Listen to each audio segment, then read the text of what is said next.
Boa tarde a todos, professor Matheus aqui que está falando. E agora a gente vai falar sobre o tratamento de fraturas, o princípio aqui do tratamento de fraturas. Depois a gente vai ter as outras aulas sobre talas e bandagens e os implantes que a gente normalmente utiliza para realizar as nossas osteossínteses. Inicialmente aqui a gente vai falar sobre o objetivo de a gente fazer uma osteossíntese, que é, no caso, promover a cicatrização óssea satisfatória. A osteossíntese, relembrando ali da técnica cirúrgica, é, pela etimologia, a união dos fragmentos ósseos, né?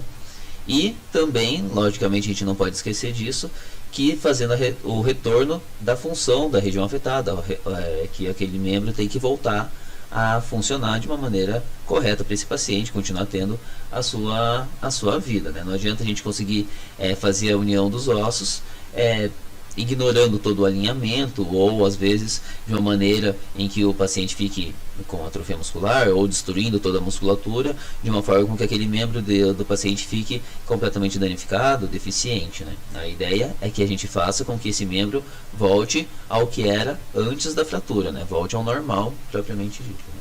Ou mais próximo disso. E para isso a gente segue sempre os princípios da AOVET, também já conhecido de vocês, já passei em algumas outras aulas, mas é sempre importante relembrar, né? Primeiro deles é restabelecer as relações anatômicas do membro, ou seja, as relações anatômicas que a gente se refere são as articulações. Então é sempre importante pensar no alinhamento em que as articulações estão acontecendo ali, né, em que elas fiquem realinhadas. Então, por exemplo, se você tem uma fratura de tíbia, não é tão é mais importante do que você pensar ali na união propriamente, da reconstrução do lego ali. É mais importante que você perceba que o joelho esteja congruente com o tarso, no caso, né?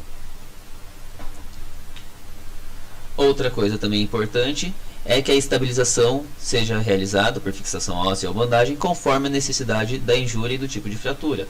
Ou seja, a gente não vai usar um implante para tudo, não é placa em tudo, não é bandagem em tudo, não é tala em tudo, né?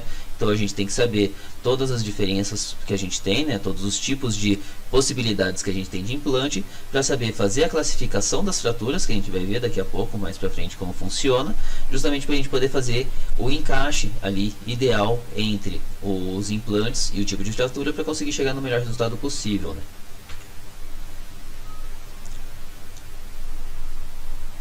Agora sim.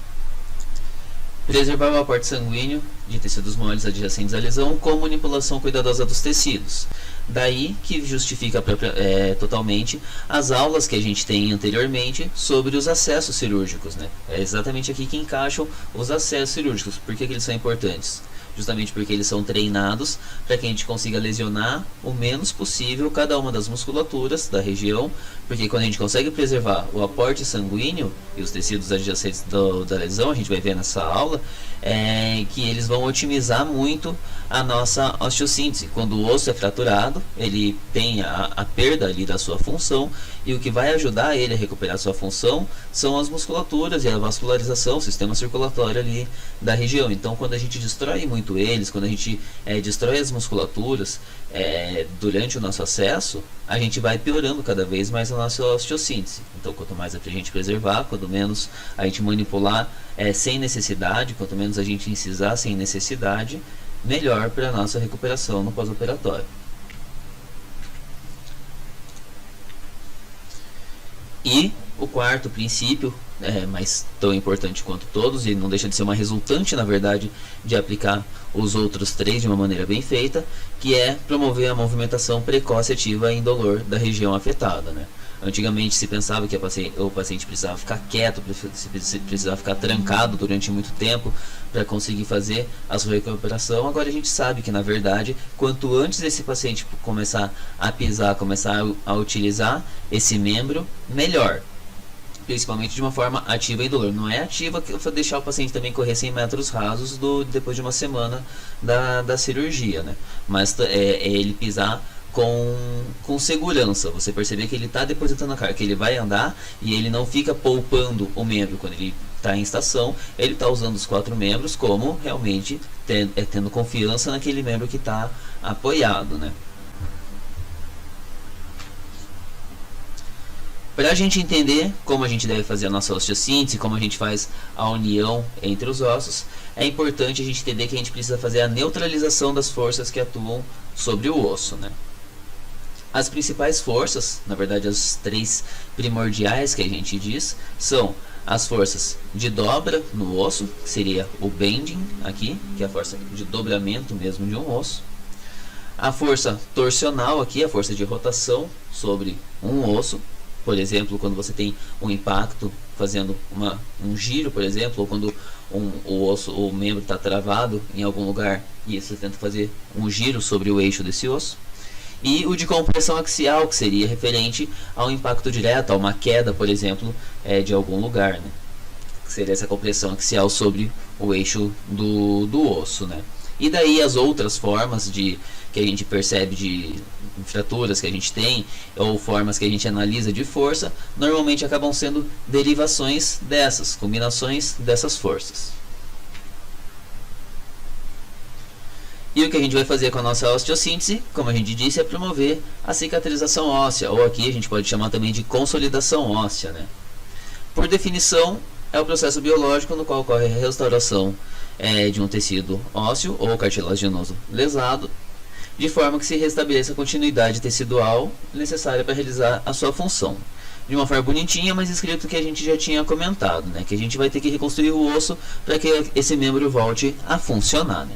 A gente pode falar aqui tanto como cicatrização óssea ou consolidação óssea. Aqui, o quesito de falar consolidação é que diante a gente vai ver conforme ocorre a cicatrização ali, né, todo esse processo, que o osso volta, diferente da pele, por exemplo, ao seu estado perfeitamente natural. A pele sempre vai formar um tecido cicatricial. A pele que forma diante de uma lesão, ela pode às vezes até macroscopicamente parecer uma pele normal para a gente, mas microscopicamente, pelo tecido propriamente que está lá, é um tecido cicatricial, um tecido mais fibroso, é um tecido diferente da pele original. No osso não. No osso, o tecido ao longo do tempo, ao longo do término da remodelação óssea, ele se torna novamente a sua cortical como ela era antes. Então por isso chamado de consolidação óssea e não cicatrização óssea. Mas não que esteja errado falar cicatrização óssea. Tanto que no próximo slide está com cicatrização. Mas ela depende de fatores biológicos e fatores mecânicos. Os fatores biológicos são, no caso, o local da fratura, qual osso foi fraturado, né?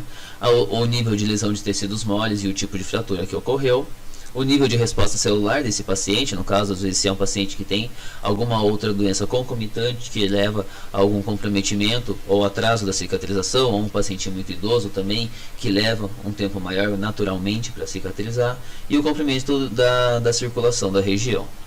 E os fatores mecânicos, que vão ser o tipo de estabilidade que a gente vai promover nessa fratura. Primeiro, falando sobre a nutrição óssea e essa vascularização, como funciona. Originalmente, os ossos eles são divididos aqui de acordo com a forma aqui de vascularização que eles recebem, né? Os ossos longos, que são os mais tradicionais, que a gente mais vai comentar aqui, que são, no caso, húmero, fêmur, tíbia e rádio, eles têm uma artéria nutriente principal, uma artéria que passa por dentro do canal medular desse osso. E também outras artérias que são metafisárias e periosteais. As metafisárias que chegam na região da metáfise do osso, e as periosteais, algumas específicas que chegam próximo ali da diáfise do osso e fazem a vascularização da própria cortical ali. Mas o principal acaba sendo pela artéria nutriente principal. Por isso que é considerado uma nutrição centrífuga que acontece no osso, porque vai principalmente da artéria nutriente principal que está do centro do osso para fora, por isso centrífugo. Nas epífises também existe uma nutrição específica, né, por isso separada ali, que serve justamente para nutrir as células de defesa e de crescimento desse paciente quando ele está em fase de crescimento. Lembrando que nas epífises a gente tem um osso diferente, que é o osso trabecular, o osso esponjoso, diferente do osso cortical, que é onde tem ali o canal medular, que é aquele osso mais duro realmente, mas que a gente conhece tradicionalmente. Os ossos chatos, que a gente se refere como os ossos do crânio e os ossos da escápula, recebem uma nutrição extra-óssea adicional. A gente já vai ver o que é isso, e aqui que a gente fala também, a gente vai conseguir entender qual é a importância da gente cuidar do nosso acesso e da gente preservar os tecidos moles adjacentes. E os ossos irregulares, que são ossos das vértebras, a nossa coluna, ou os ossos do carpo e os ossos do tarso, eles recebem múltiplas artérias nutridoras. Então várias artérias permeiam aquela região, conseguindo fazer a nutrição desses ossos, porque são vários pequenos ossos, então não tem espaço para eles conseguirem ter muita musculatura ali para fazer essa nutrição extra-óssea. Não é a região que tenha muita musculatura assim para fazer isso, e também, no caso, não tem espaço para poder ter uma artéria nutriente principal por dentro desses ossos, né?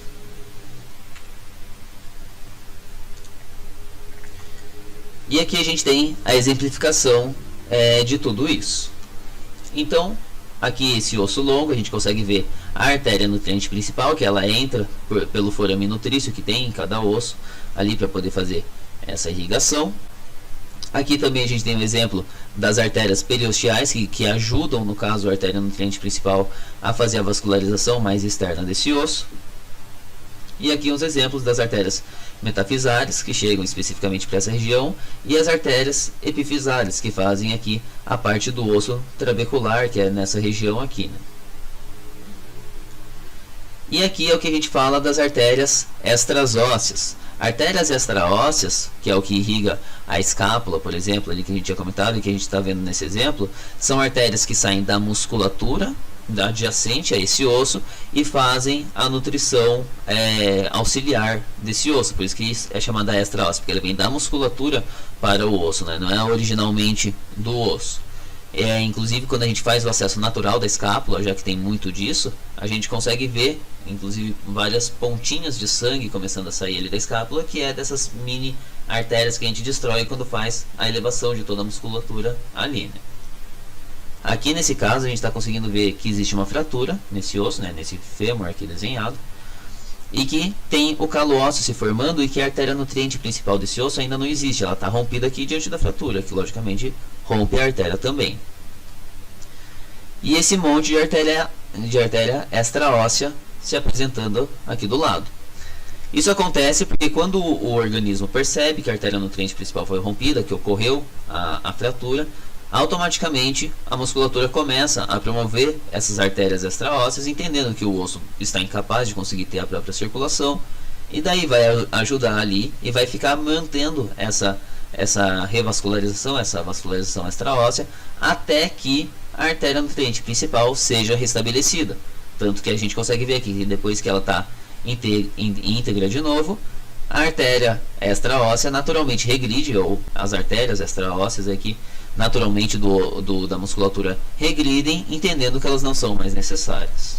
Por isso, a importância da gente não lesionar as musculaturas, por isso a gente toma cuidado nos nossos acessos, porque quanto mais a gente destrói as musculaturas, menor a capacidade dessas artérias extraósseas ocorrerem. Por isso, menor vascularização no osso, e por isso atrasa a cicatrização ou prejudica a cicatrização óssea. Então, falando sobre os dois tipos de cicatrização que a gente tem, a indireta e a direta.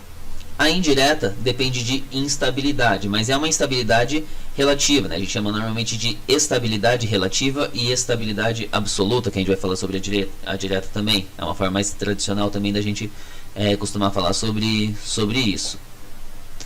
Essa indireta depende de estresse, e por isso ela vai formar o calo ósseo. O que é esse estresse que a gente se refere? É o osso mexer, é o osso vibrar um sobre o outro, um contra o outro ali. É quando a gente coloca algum implante ali, uma placa, um fixador externo, enfim, uma tala, seja o implante que for, mas que visualmente, logicamente, né, e o paciente vai conseguir apoiar com esse membro, macroscopicamente vai estar estável, mas que microscopicamente o que vai acontecer, se a gente pudesse ver, até ali com a placa sustentando, mas um osso vibrando ali em relação ao outro, conforme o movimento acontece. Diante desse movimento, que o organismo vai entender que está firme, mas não está tão firme assim, ainda precisa ficar mais estável. O osso é para ser completamente duro. Então, por isso que ele vai ajudar a nossa cicatrização ali, né, a nossa estabilidade, formando o calo ósseo. E a direta é quando a gente consegue realmente travar um osso contra o outro, não tem nada de estresse, não tem vibração nenhuma, um osso mexe como se fosse já um osso íntegro, e por isso que o organismo entende que já está tão estável que não precisa formar o calo ósseo, e por isso que na cicatrização direta, quando a gente tem essa estabilidade absoluta, o calo não aparece, o calo não se forma. Falando primeiro sobre a cicatrização indireta, ela se torna mais fácil de entender porque ela é mais parecida, ela é a cicatrização natural que acontece no ambiente, no dia a dia do paciente, né, no animal, na natureza, né? E ela, por conta disso também, tem a maior semelhança ali com a cicatrização cutânea, que a gente já conhece de mais tempo daqui, então se torna mais fácil de entender por conta disso, né? Na primeira fase da cicatrização aqui indireta, a gente tem a fase de hematoma, que seria equivalente aí à fase de coagulação da ferida, né? E juntamente ali a gente considera, mas após 2 dias a gente já tem toda a deposição, né, já todo o pico da inflamação, mas ela começa junto com a injúria, logo lá no primeiro dia, né? Mas a gente vai ter de diferença aqui um aumento, uma deposição ali de fatores de crescimento ósseo específico. O organismo entende que é um osso que foi lesionado e por isso que ele começa a fazer essa deposição maior de fatores de crescimento ósseo para conseguir ajudar a recuperar esse osso. Aproximadamente, após uma semana, a gente já começa a ter algum tipo de estabilidade ali, né? Algum tipo de conexão entre esses ossos, que seria a formação do calo mole, que nada mais é do que o tecido de granulação formando ali na região.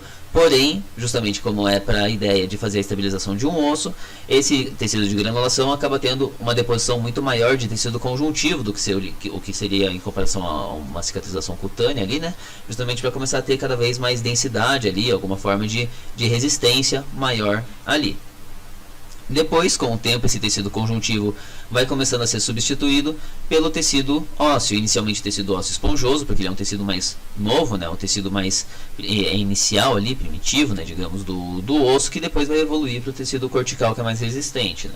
Então, a partir de 3 semanas, a gente já começa a ter esse tecido ósseo esponjoso ali, formando o calo, e que vai fazendo essa troca até formar o calo realmente firme ali, o calo duro mesmo, que é de osso cortical. E depois, a partir de 8 semanas, a gente vai tendo o remodelamento ósseo e a reabsorção, né, fazendo o que a gente chama aí dos canais de Havers, né, a remodelação haversiana, no caso, que é a reconstrução da cortical como ela era antes, né, ela voltando a ser como era originalmente. E aqui a gente tem o exemplo de todas essas fases, né? Na letra A aqui a gente tem o hematoma formado, né? E aqui que a gente tem a ruptura da artéria nutriente principal. Vai ter o tecido de granulação aqui, que depois vai começar a ter o aumento do depósito de tecido conjuntivo. Vai ser substituído pelo tecido ósseo esponjoso depois. E só depois que a gente vai conseguir ter o osso cortical formado, que a gente vai ter a deposição do tecido ósseo cortical aqui nesse calo, tendo a estabilidade realmente propriamente dita, que a artéria nutriente principal vai conseguir se preservar, que ela vai conseguir se reconstruir. E é só a partir daqui que ela vai ter realmente o que o osso vai conseguir ter a sua nutrição por completo, e por isso que ele vai conseguir depois fazer a sua remodelação haversiana, que como a gente consegue ver aqui, nada mais é do que a reconstrução propriamente aqui da cortical como ela era originalmente. Reforçando então, né? Olha o tempo que demora até a artéria nutriente principal se promover. Então, durante todo esse tempo, aquelas artérias extraósseas da musculatura que estão segurando esse osso, que estão ajudando aqui esse osso a se manter e a conseguir fazer a recuperação dele.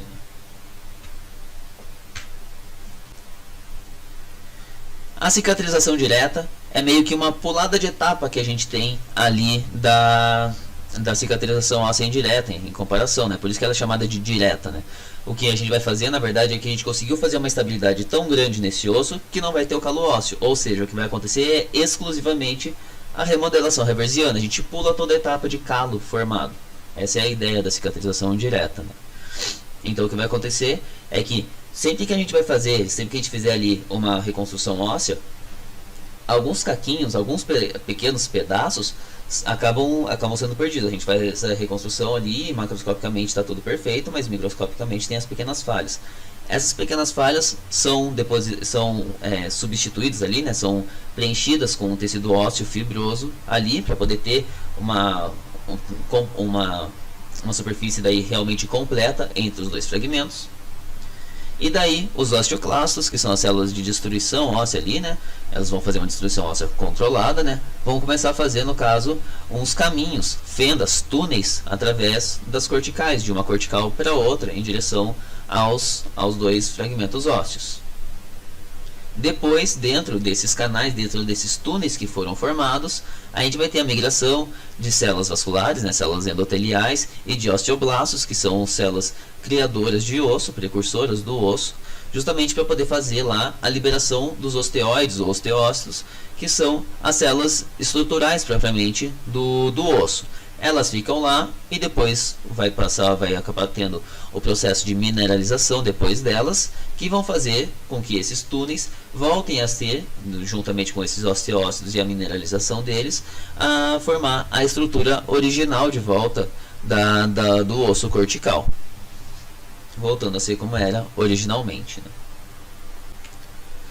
E aqui a gente tem o exemplo disso acontecendo, né? Que é basicamente a remodelação haversiana, né?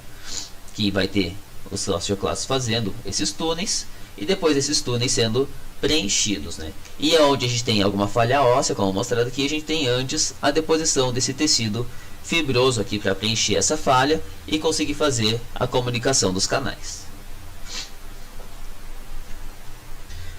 Entendendo já agora como funciona a parte de cicatrização óssea e como funcionam as forças que atuam sobre as fraturas, que nem a gente já comentou, a gente pode conseguir classificar agora as fraturas e começar a entender como a gente pode fazer a união delas, né? A gente tem as três divisões básicas ali de fraturas, que são simples, múltiplas e cominutivas. Simples quando são dois fragmentos, múltiplas mais de dois fragmentos, porém que são reconstruíveis, né? A gente consegue remontar o Lego mesmo ali, reconstruir a coluna óssea para que por esse osso consiga já, logo após a nossa osteossíntese, já passar força, já poder passar carga sobre esse eixo ósseo. E cominutivo é quando a gente não consegue fazer essa reconstrução óssea, né? Independente do número de fragmentos, quando não é possível fazer essa reconstrução óssea a ponto dele suportar a carga logo no pós-operatório imediato. E a simples tem subdivisões, né, que são as transversas, oblíquas ou em espiral. Transversas quando é transversal ao eixo ósseo, oblíqua quando é oblíqua ao eixo ósseo, e a espiral, que é quando o osso vem torcido ali, né, acaba sendo mais fácil a gente vendo as imagens e entender, né. A transversa, como a gente tinha comentado, transversal ao eixo, e oblíqua também, essas acabam sendo mais fáceis de entender. A espiral aqui, quando a gente tem normalmente a força de rotação juntamente com alguma compressão ou a rotação com o dobramento, em que a gente tem o osso mostrando a cortical ali dele também. Cominutiva redutível é também como a gente pode chamar uma das formas de fraturas múltiplas. Opa. Só queria tirar minha tela aqui da frente para vocês poderem ler o nome, né? Mas aqui também a gente tem a cominutiva irredutível, que seria no caso as que a gente chama tradicionalmente apenas de cominutivas mesmos, né? Essa aqui fratura múltipla e aqui a fratura cominutiva mesmo. Por isso que a gente diz, né? Mesmo que aparentemente que no desenho seria como se fosse possível fazer essa reconstrução óssea, mas na prática a gente sabe que esses pequenos fragmentos a gente não consegue fazer uma estabilidade decente neles a ponto deles suportarem o peso do paciente, né? Se for pisar realmente dependendo desses fragmentos, não vai dar certo, né? E outra forma que a gente tem de classificar as nossas fraturas, deixa eu caminhar de volta, são em aberta ou fechada. Aberta quando tem comunicação do osso com o meio externo e fechada quando não tem. As abertas, no caso, a gente tem as suas divisões, que seria grau 1, 2 ou 3. O primeiro é quando tem mínima exposição do osso e é uma fratura simples, então ainda relativamente fácil de resolver. É aquela que macroscopicamente você às vezes tem até dúvida se está aberta ou não, tem um furinho ali você não consegue propriamente ver o osso, mas no raio-x você vê que tem ali o caminho de ar, né? A gente consegue ver que tem a comunicação ali com o meio externo. O grau 2, quando a gente já tem uma exposição um pouco maior, a gente já tem uma destruição um pouco maior do osso, fazendo uma relação aí também com uma energia também maior, com um impacto maior nesse osso, na maioria das situações, né? Já tem uma destruição também maior, comprometimento maior da musculatura. E o grau 3 é quando a gente tem um extenso comprometimento, que a gente tem uma real exposição do osso, grande perda de musculatura, grande perda de pele ali, sujidades muitas vezes já no osso também, né? E daí é um comprometimento bem significativo ali, contaminação bem significativa da região.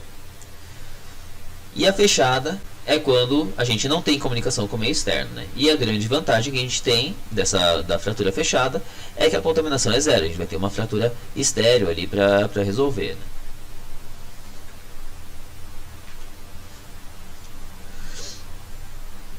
Para a gente classificar também essas fraturas do ponto de vista clínico, assim, pensando no que a gente vai fazer, né? Antes a gente acabou de ver as classificações que a gente poderia dizer dos tipos ali de fraturas, como uma forma de avaliação radiográfica ali, né? Transverso, oblíquo e tudo mais. Aqui agora a gente vai juntar essas informações com outras avaliações clínicas e de resenha de um modo geral, né? Da avaliação do paciente como um todo. Lembrando, a gente já falou desde antes, na introdução da ortopedia, que eu falei que é muito importante a gente lembrar que existe um cachorro, existe um gato ali ao redor do osso que a gente está operando, né? A gente tem que lembrar de tudo isso, fazer todas as considerações relacionadas ao animal, relacionado ao ambiente, relacionado ao proprietário, relacionado à vida desse paciente, para poder fazer a melhor conduta possível para esse animal, né?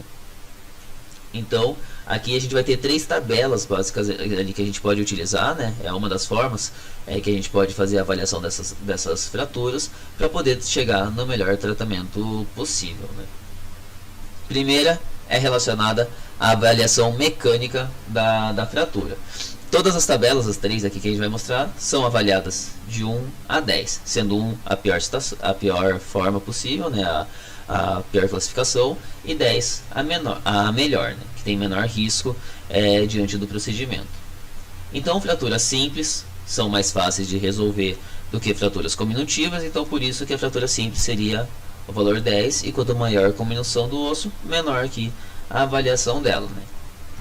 Quando só tem um membro afetado, se torna também muito mais fácil de resolver do que quando o paciente tem vários membros comprometidos, afinal ele vai ter menos membros viáveis para conseguir depositar a carga dele inicialmente ali, para conseguir fazer a compensação inicial. Então acaba existindo um risco maior desse paciente acabar tendo algum comprometimento em algum dos membros fraturados, que ele resolva depositar ali uma carga muito maior diante de alguma situação específica.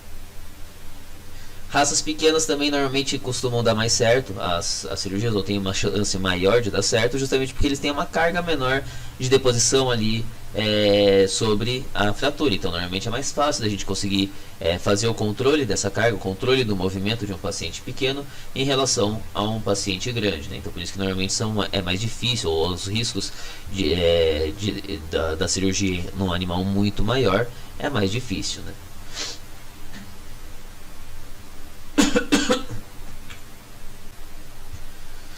Pensando na avaliação biológica da fratura, também de 1 a 10, se o paciente é jovem, é quando a gente tem maior chance dessa fratura dar certo, justamente porque o paciente jovem ele tem um metabolismo mais rápido, então ele consegue resolver mais rápido essa fratura. E o paciente idoso naturalmente demora mais pelo metabolismo ser mais lento. Às vezes a gente pode ter aí, pensando em pacientes muito jovens, realmente pacientes muito idosos, até muitas vezes o dobro do tempo ali ocorrido, muitas vezes até ali o dobro de tempo, na verdade, que se demora para resolver a fratura. Um paciente jovem, às vezes 45 dias, ele já consegue ter uma resolução de fratura, e o paciente idoso, normalmente, não é de se estranhar, dependendo que ele demore até 90 dias para conseguir ter a resolução dessa ferida. Também aqui, quando o paciente tem uma saúde ótima, uma saúde precária, seria no caso se o paciente é rígido ou e só teve essa fratura, ou se ele tem às vezes outras doenças concomitantes também que comprometam a sua cicatrização, que atrasem o seu metabolismo. se tem um bom envelope de tecidos moles ou não esse paciente. E aí a gente pode pensar de duas maneiras, né?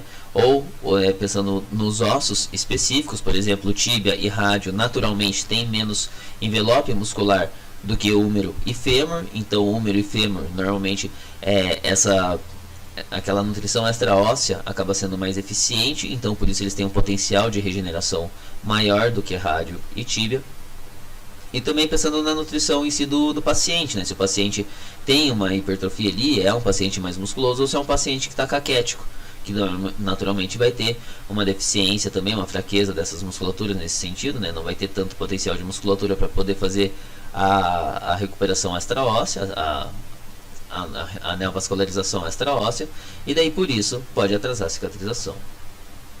O osso trabecular, como eu já tinha comentado, é um osso acaba sendo um osso mais fácil de resolver, porque ele é um precursor ali do osso cortical, né? Então ele é um osso que vai acabar aparecendo primeiro ali, como a gente viu nas fases de cicatrização, né? Então por isso que ele acaba tendo uma resolução mais rápida do que o osso cortical. Lesões de baixa velocidade, a gente está falando ali, seria talvez mais coerente falar baixa energia, talvez, em que no caso a gente vai ter naturalmente uma menor lesão dos ossos, uma menor lesão dos tecidos moles adjacentes, enquanto numa lesão de alta energia a gente vai ter um comprometimento de tudo isso, naturalmente vai ter um comprometimento vascular maior, um comprometimento da própria musculatura maior, então por isso vai tendo piores resultados a nossa osteossíntese. E também, quanto menor a nossa abordagem, então se a gente consegue fazer a redução fechada de uma fratura, apesar de atualmente na veterinária isso não ser muito comum, isso é raro de acontecer, mas de qualquer maneira, quanto menor a nossa abordagem, no caso aqui uma abordagem mínima, né, quanto menos a gente destruir essas musculaturas ali, quanto menos a gente agredir o paciente mais do que ele já foi agredido pela própria fratura, com certeza melhor. E a avaliação clínica da fratura também se torna importante, que aí é relacionada, por exemplo, ao proprietário e ao ambiente do paciente como um todo, né? Então, se o proprietário vai cooperar com você ou não, seria do tipo, você faz algum tipo de fratura ali, algum tipo de osteossíntese, na verdade, em que depende do proprietário ficar fazendo ali os cuidados 3 vezes ao dia. O proprietário fala para você, eu vou deixar o cachorro no quintal e vou ver ele uma vez por semana. Você não tem como fazer o que você quer, né? Você tem que daí se adaptar ali e fazer alguma coisa que seja mais fácil o manejo com o proprietário, que você não dependa dos cuidados do proprietário para poder dar certo o teu procedimento. Ou se o proprietário é aquele que vai querer fazer tudo pelo paciente, muitas vezes tem implantes que são mais caros, apesar de serem melhores, dependendo da situação, né? Então daí se o proprietário fala, não, eu quero investir o que for necessário, faz o que for preciso, né? Então daí você pode mudar a tua conduta, então você vai adaptando ali os teus implantes e as suas formas de osteossíntese de acordo com as necessidades e essas considerações, né?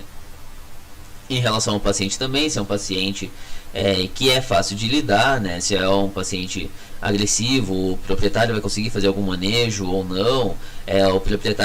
O paciente é muito ativo, ele é difícil de conseguir deixar ele quieto. Se tentar deixar ele preso, ele vai ficar pulando no mesmo lugar, por exemplo. Ele vai conseguir ficar quieto mesmo, se deixa ele quieto, ele fica realmente, sabe? Mas nesse sentido que a gente pensa na cooperação do paciente, ou se ele se é assustado ou estoico ali, né? E também em relação ao nível de conforto, até em relação ao tipo de ambiente que o paciente fica, né? Se ele fica dentro de casa, se ele está numa chácara, se ele fica na grama ou não, né? Para a gente poder saber o que a gente consegue colocar ali de implantes, ou quais são as considerações até que a gente precisa colocar para o proprietário para que a osteossíntese dê certo, né? E diante dessas tabelas que a gente tem ali, a gente tem um rol de opções que a gente pode fazer dessas osteossínteses. Logicamente vocês ainda não conhecem esses implantes, isso vai ser o que a gente vai falar nas próximas aulas, mas aí depois vocês conhecendo os implantes, voltam nessa tabela aqui e vão conseguir entender muito melhor. Mas essas três tabelas que a gente acabou de falar, a gente utiliza elas em conjunto. Como as três têm o score de 1 a 10 ali, então a gente vai fazendo uma média delas, né? A gente consegue chegar nessa avaliação geral aqui que a gente normalmente pode ter dos pacientes. Então o valor de 1 a 3, que são os piores, é um score baixo, é quando a gente precisa a gente vai contar, né, com que o nosso implante precise sustentar esse osso por mais de 6 meses. Então, que são aquelas fraturas que estão muito destruídas, estão muito comprometidas. Então, que no caso, a gente vai demorar muito para esse osso cicatrizar, para esse osso voltar ao que era antes, né? Então, por isso que vai depender completamente do nosso implante. A gente precisa dos implantes mais resistentes.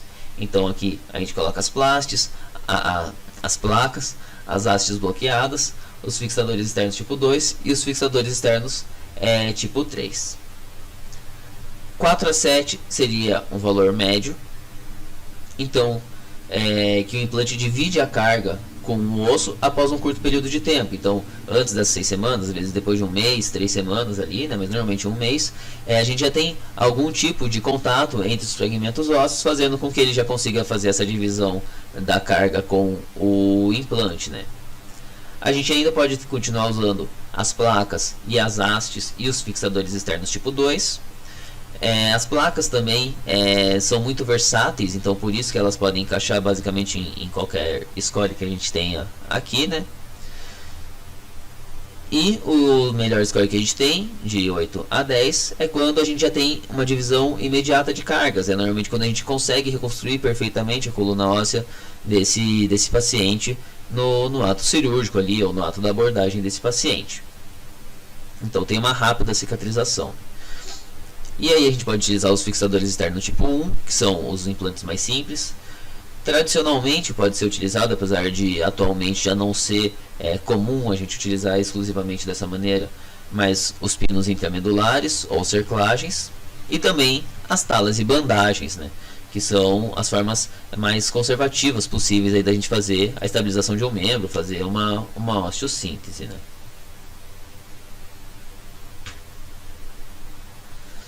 Falando sobre os métodos de síntese, assim, os métodos diretamente de união óssea que a gente pode fazer, a gente pode ter opções de redução fechada ou opções de redução aberta. Fechada seria sem cirurgia, quando a gente faz o realinhamento em ambulatório ainda, né? Sobre a pele do paciente, a gente vê o osso quebrado e tenta realinhar ali de olho mesmo ali, né? Ou às vezes com maior tecnologia com fluoroscópio, alguma coisa assim, ou com raio-x, né? Mas sem fazer nenhum tipo de incisão no paciente, a gente só fazer o realinhamento dos ossos.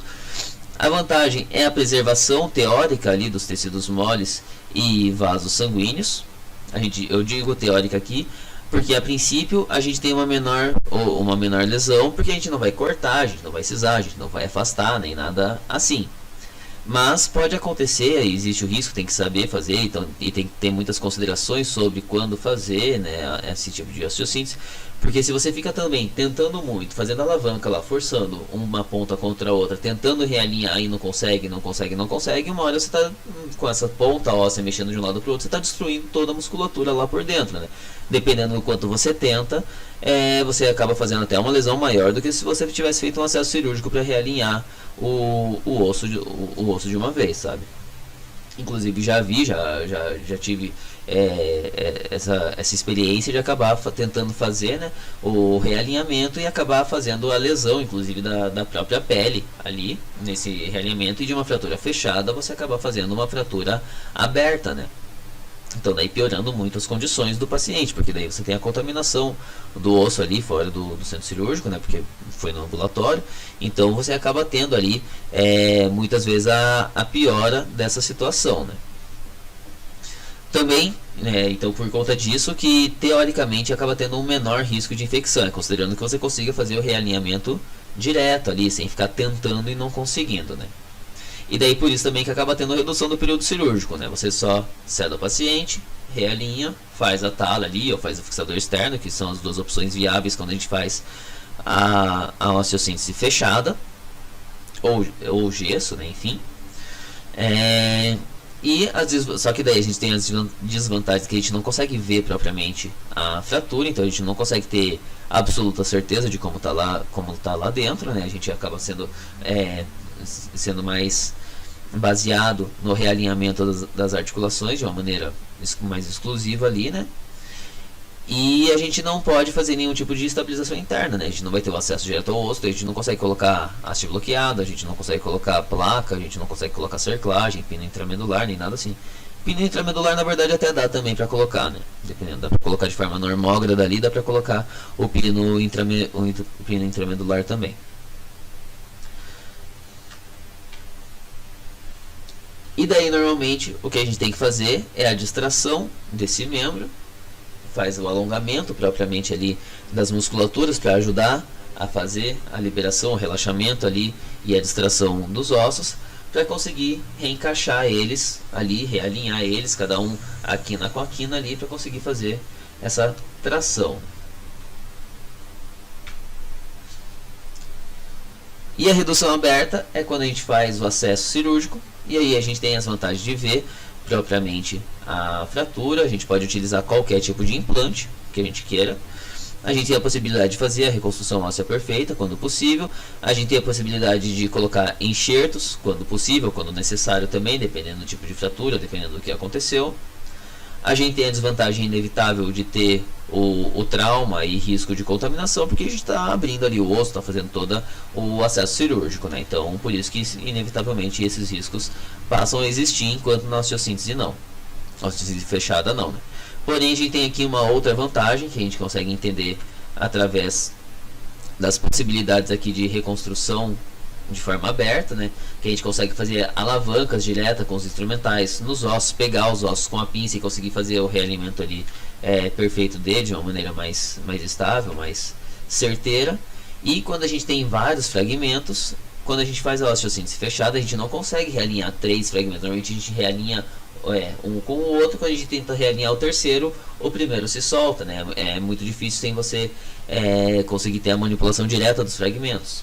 Que quando a gente faz o acesso cirúrgico, a gente vai reduzindo um a um, né? Então, de 4 fragmentos, você transforma em 3, que daí você transforma em 2, e daí você tem 2 simples para conseguir finalizar a fratura, como mostrado nesse exemplo aqui da direita, né?